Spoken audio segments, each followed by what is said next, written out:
আলহামদুলিল্লাহ যে আজকে আমরা গাজীপুর 2-এ ধানের শীষকে বিজয়ী করেছি এবং আমাদের দল ইনশাল্লাহ বিপুল ভোটে সারা বাংলাদেশে বিজয়ী হয়ে সরকার গঠন করতে যাচ্ছে। আপনারা দেখেছেন যে আমাদের বিরুদ্ধে, দলের বিরুদ্ধে অনেক মিথ্যাচার, অনেক প্রোপাগান্ডা হয়েছে, সেগুলোকে মোকাবেলা করে জনগণকে সাথে নিয়ে আজকের এই বিজয়।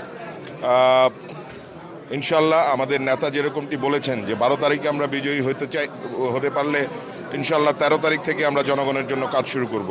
আমিও সেই লক্ষ্যে গাজীপুরবাসীর জন্য আগামীকাল থেকে ইনশাল্লাহ আমরা কাজে নেমে পড়ব।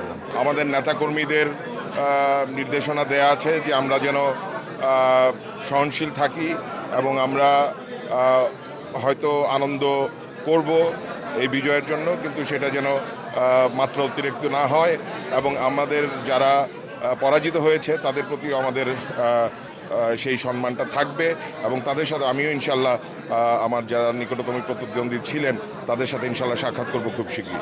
সবচেয়ে সুস্বাদু হালিম রাধুনী হালিম। হালিম হোক রাধুনী হালিম। কোনো ধরনের অপ্রীতিকর ঘটনা তেমন ঘটেনি, তবে কিছু কেন্দ্র থেকে আমরা কমপ্লেন পাচ্ছিলাম যে এখানে ভোট স্লো করে দেওয়া হচ্ছে ইচ্ছাকৃতভাবে এবং আগের রাতে কিছু ঘটনা ঘটেছে যেগুলো আমরা প্রশাসনকে জানিয়েছি, নির্বাচন কমিশনকে জানিয়েছি।